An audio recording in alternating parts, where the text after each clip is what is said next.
સમગ્ર રાજ્યમાં છેલ્લા 5 દિવસથી સસ્તા અનાજની દુકાનોની હડતાલ ચાલી રહી છે, જેનો પેચ હજી સુધી ફસાયો છે। હડતાલના કારણે રાજ્યમાં 72 લાખથી વધુ ગરીબ વર્ગના પરિવારને અનાજથી વંચિત રહેવાનો વારો આવ્યો છે।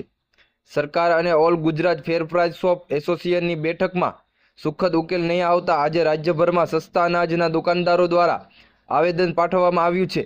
જ્યાં સુધી દુકાનદારોની માંગ સંતોષવામાં નહીં આવે ત્યાં સુધી હડતાલ શરૂ રાખવાની ચીમકી આપવામાં આવી છે। દર્શન આચાર્ય, ભાવનગર।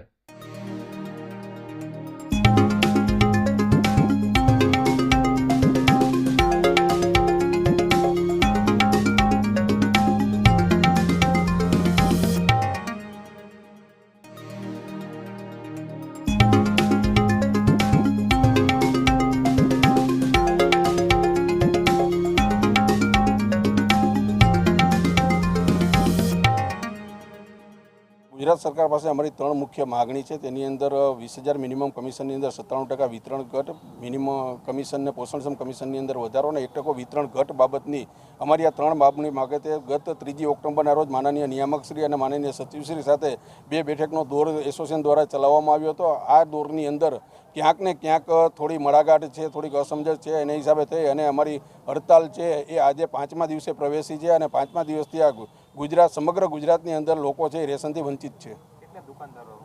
17,000 દુકાનદારો પૈકી મોટાભાગના દુકાનદારો આ સાથે જોડાયેલા છે। હાલ વિતરણ છે એ કાર્ય ઠપ થઈ ગયેલું છે અને અમે આશાવાદ રાખીએ છીએ કે દિવાળીના તહેવારમાં ગરીબ અને મધ્યમ વર્ગના લોકોને સમયસર જથ્થો મળે માટે સરકાર પણ સકારાત્મક વલણ અપનાવે। સરકારશ્રી સાથેની જે અમારી યોગ્ય અને વ્યાજબી માગણી છે એની મંત્રણાના ટેબલ ઉપર બેસી અને સરકારશ્રી સાથે જે ચર્ચા થાય એ ચર્ચાના અંતે આપણે નિરાકરણ લાવી શકીશું। આજે ભાવનગર શહેરના મામલતદારશ્રીને ભાવનગર શહેર વતી આવેદનપત્ર આપવામાં છે। આજ સમગ્ર ગુજરાતની અંદર દરેક તાલુકા અને જિલ્લામાં આજ આવેદનપત્ર અપાઈ રહ્યા છે। સોમવારે જિલ્લા કક્ષાએ પણ આવેદનપત્ર આપવામાં આવશે।